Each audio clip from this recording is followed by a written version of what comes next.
அந்த அடிப்படையில்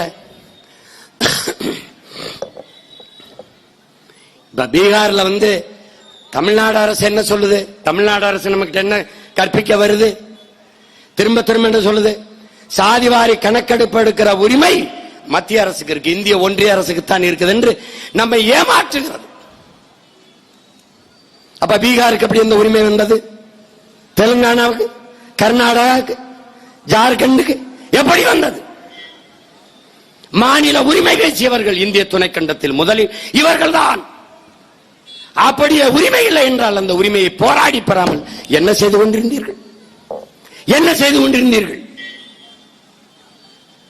பீகாரில் எடுத்ததற்கு உச்சநீதிமன்றம் தடை விதித்து விட்டது என்று சொல்கிறார்கள். இல்லை, 50 விழுக்காட்டு மேல் வரம்பு, அதற்கு மேல வர்றதுக்கு தான் அது மறுதளிக்குது, அது செய்யக்கூடாதுங்குது.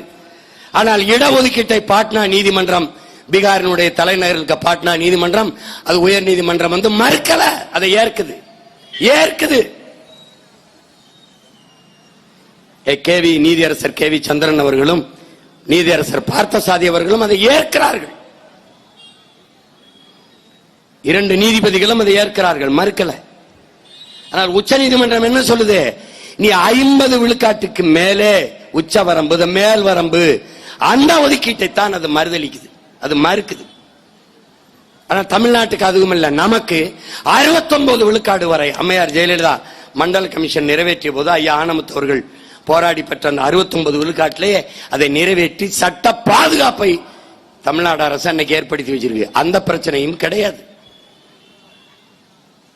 அப்ப சாதிவாரி கணக்கெடுப்பு எடுத்தது செல்லும் என்றுதான் பாட்னா நீதிமன்றம் சொல்லுது. எல்லாரும் தம்பி தங்கைகளே, அந்த நீதிமன்றம் சொன்னது, நீங்க சாதிவாரி கணக்கெடுப்பு எடுத்ததை இந்த பீகார் அரசு எடுத்ததை எதிர்த்து ஒரு பிராரணை, ஒரு நீதி பிராரணை இங்கே தாக்கல் செய்யப்பட்டிருக்குது, ஒரு வழக்கு தொடுக்கப்பட்டிருக்குது.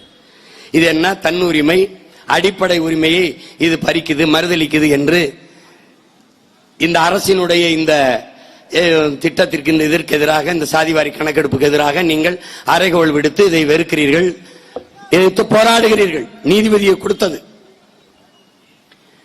ஆனால் இந்த சாதி என்கிற இந்த சமூக சாதியை இந்த சமூக நெசவில் இருந்து பிரித்து எடுப்பதற்கு நீண்ட காலமாக முயற்சி நடக்கிறது, முடியவில்லை.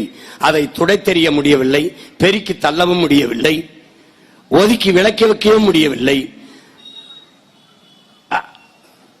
அது வாடி உதிர்ந்து போகவும் இல்லை, காற்றில் கரைந்து போகவும் இல்லை என்பதை எப்ப காட்டுகிறது? இந்த சாதிவாரி கணக்கெடுப்பை நீங்கள் எதிர்க்கிற போதே தெரிகிறது, இது இன்னும் அப்படியே இருக்குடா அப்படின்னு. இதை ஏன் எதிர்க்கிற? அப்ப சாதிய ஒழிப்பிற்கு இருக்கிற கடைசி கருவி சாதிவாரி கணக்கெடுப்பு தான் என்று நீதிமன்றம் சொல்லுது, வலியுறுத்துது.